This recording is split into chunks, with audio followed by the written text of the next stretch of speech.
Bonjour, ici Julie Massaro. Vous aimeriez démarrer votre propre garderie en installation? Vous avez déjà amorcé des démarches, des recherches?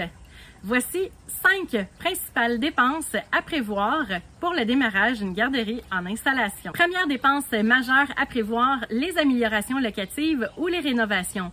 Que vous prévoyez acquérir ou louer un terrain, une bâtisse ou un local, vous devez effectuer des rénovations majeures pour transformer le lieu afin qu'il corresponde aux lois et règlements du ministère de la Famille, de la municipalité ainsi que du Code de construction du Québec. Attention, le coût peut rapidement monter en flèche. Je vous suggère d'emblée d'effectuer 3 soumissions différentes de 3 entrepreneurs différents pour pouvoir comparer. Évidemment, incluez à l'intérieur de ces mêmes soumissions-là les mêmes choses pour pouvoir comparer des pommes avec des pommes. Le coût variera également selon les travaux à faire. Est-ce que vous avez de la démolition à faire, de la plomberie, de l'électricité, des nouvelles divisions, fermer un plafond, de la climatisation, de la ventilation, les planchers, alouettes. Le coût de la main-d'œuvre, le coût de la finition et surtout les matériaux choisis feront en sorte de varier le coût final de votre projet. Deuxième dépense majeure à prévoir, le coût pour les jeux, les jouets, l'équipement et le matériel éducatif.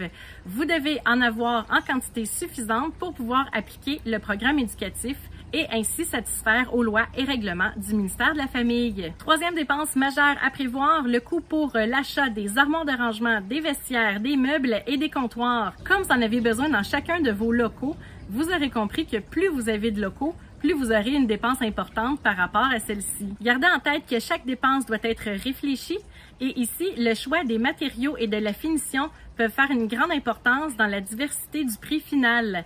Encore une fois, je vous suggère d'effectuer 3 soumissions de 3 fournisseurs différents pour avoir le meilleur prix qualité possible. Quatrième dépense principale à prévoir qui est souvent sous-estimée, ce sont les frais reliés au plan d'aménagement provenant de l'architecte.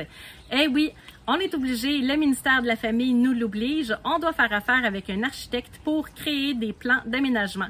Alors, attendez-vous à payer quelques milliers de dollars pour ceux-ci. Finalement, 5e et dernière dépense principale à prévoir pour le démarrage d'une garderie en installation, ce sont les frais pour la cour extérieure. Vous devrez prévoir les frais pour une clôture, un revêtement de sol et, si le budget vous le permet, un module de jeu. C'était Julie Massaro qui vous dit bon succès et à bientôt!